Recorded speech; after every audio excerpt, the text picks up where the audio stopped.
The object of this tutorial is to get your Photoshop logo that you created into Premiere and to get your layers to move. Very first thing you're going to want to do is open up Premiere and start a project. Make sure it's saved to your Creative Cloud folder, and then you can name it whatever you want. You're going to import your Photoshop document that you created. You can either double click down here in the import media to start, or you can do a file import. I'm going to double click down here. That's going to open up my import window. Now you're going to navigate and go and find your Photoshop document that you created, your production logo, the one that has multiple layers on it. So I have one here in my digital media folder that I'll show you what it's going to look like when you get it in. So you're going to get a dialog box come up after you hit that import. Now, by default, it's going to want you to merge all layers. You don't want to merge all layers. That's going to take all the layers away and put it into one, kind of like a picture. So make sure you hit your arrow down. You're going to select Sequence. Sequence is going to give you the option to select all of your different layers. Now make sure you have the layer selected that you want in Premiere. Sometimes if you have in Photoshop, if you've turned off your layers, like if you turn off the little eyeball so it's not viewable, you're not going to see it here. So make sure your check marks are there. Like I don't want the background, and then you can select which ones you want or don't want. I don't want the background on there. I don't really need that white. I'm going to uncheck that. I'm going to hit OK. That's going to import the folder with all of my layers. Now you might be in icon view. This is icon view, and then this is list view. But it's still going to give you the same folder. I like to work in list view. I'm going to open up that folder.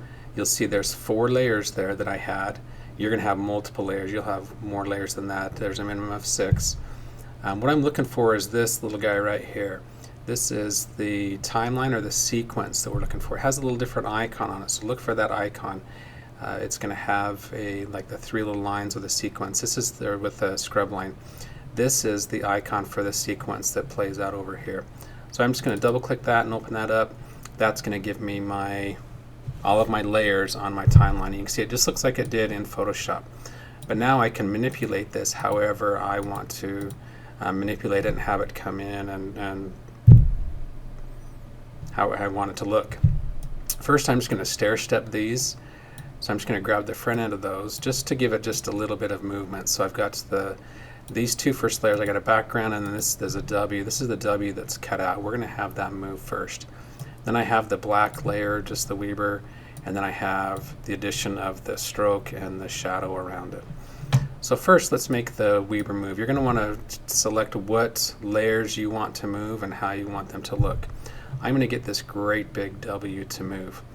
Very first thing you want to do is make sure that layer is selected that you want to manipulate. This is going to be just like it would be in Photoshop. Then I'm going to go up to my Effects Controls tab. On my Effects Controls tab, this is all the properties pertaining to this particular clip that I have selected. Over here it has a scrub line. This scrub line is the same distance as whatever the distance is of this, no matter how long it is, no matter which I select. If I select this one, same distance. It doesn't really matter. If you don't see all of this, we're looking for one called Position and Scale. If you don't see all of these options, it might be closed up. So if you have just the motion there, twirl down that arrow and you'll see the Position and Scale. I'm going to want to put my scrub line at the very beginning of my clip, because that's where I'm going to start moving things. Now we're going to play with Position and Scale. What I want to do is I want to make this W kind of just zoom in just a little bit, make it just a little bit bigger. So I'm going to be playing with both of those. So right next to the words Position and Scale, you're going to see these 2 little stopwatches. When you mouse over them, it says Toggle Animation. These are called keyframes. I'm going to click on both of those, and that's going to turn on my keyframes. You'll see that there's 2 little half diamonds there.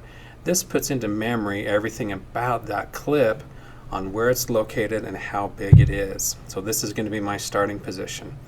So super easy to do. That's my beginning position. I'm going to come down here a little bit. This is going to be my ending position. So now I'm just going to make this a little bit bigger. So what I'm going to do is I'm going to click on the word motion. When you click on the word motion, that gives you the bounding box. Now I can adjust that W and I can make it a little bit bigger. I can even just grab the whole thing and I'm going to move it up a little bit to kind of cover the one. There's one, you can see there's one behind it just from the original image. So I'm just going to cover that up as best as I can. You could also play with these numbers here too. These do the same thing. You can see that scales it if I click and hold on those. But notice what it did now. It gave me 2 more keyframes here. So I've got a beginning position and I've got an ending position. It gave me these because I altered the size and the location of both of those. Now Premiere is going to get us from point A to point B, or my beginning and ending position. It's going to figure out how to get there between the two. So if I scrub to the beginning and push play, you'll see it's going to take just that amount of time to zoom in on that. So that's called keyframes. Now what I'm going to do is I'm going to have Weber slide in from the left. So I'm going to do kind of the same procedure. I'm going to make sure my clip is selected. I'm going to put my scrub line to the beginning. I'm going to turn on my position and scale. That gives me my beginning, but this time I don't want my beginning to start here. I want it to start off the screen. So I'm going to click on my word motion, and I'm going to slide Weber off the screen. Now if you can't see it, like if you can't grab it again, you can change this fit down here. I'm going to change that to 10%. Actually, let's go a little bigger. We'll go to 25%, and you can see this is kind of your working area around here. It won't show up on your screen, but now I can grab that. So I've got my keyframes turned on. I'm going to come down a little bit here, and then I'm going to put my Weber just back into position. Now if I want it exactly where I want it, original, I can click these 2 little guys right here. These are reset parameters, so I'm just going to click on both of those. That's going to snap that right into the exact position that it began at. And notice it gave me 2 more keyframes here. It gave me the position and scale. It really, because I clicked this, it shouldn't give me the scale keyframe because I didn't scale anything, I didn't size anything up. But notice it did give me a pass. So I've got my point A, I've got my point B, and it's going to figure out everything in between. So now if I push play, you'll see that's going to slide into position. Okay. I want it to move a little quicker because that other Weber comes on faster. So if I want it to move quicker, I can just take this keyframe and select it. I could drop, if I had multiple, I could drop boxes around them. And I'm going to slide that in. So I'm going to put my scrub line right where that other Weber, let's just shrink that down a little bit. So now I've got this one coming in, then I've got my other Weber popping up. So I'm going to get right where that Weber's at, and I'm going to put that keyframe right on top. So now this one's coming in, then it pops in. Okay, hopefully that makes sense. Now if you notice, those keyframes are everywhere. They're on position, scale, rotation, opacity. They're even on effects as you put effects in there too. So if I wanted this to rotate in, I would click on my rotation keyframe, turn it on, I'd go down a little bit, figure out how many times I wanted it to rotate. If I wanted opacity, would be like if I wanted to just like fade in, I could just fade that in to go from, so I would turn on my keyframes, put it at 0%, and then go down farther, put it up to 100%, and my keyframes would be there. Let me show you how that kind of works on a couple of effects. So let's say like I want this, first of all, let me go to my effects tabs. I want to show you a couple things.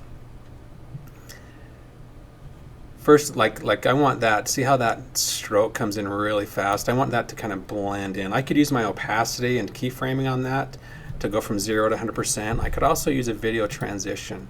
There's one just called a cross dissolve. I could drop that cross dissolve on there. Come on. It's being stubborn. There we go. And so that's going to give me a nice fade in to that stroke and that shadow in there. Now I could also do, let's say I wanted a blur. I'm going to put a blur effect on there. This is just more of informational type stuff. I'm going to put a Gaussian blur. Let's put that on the background.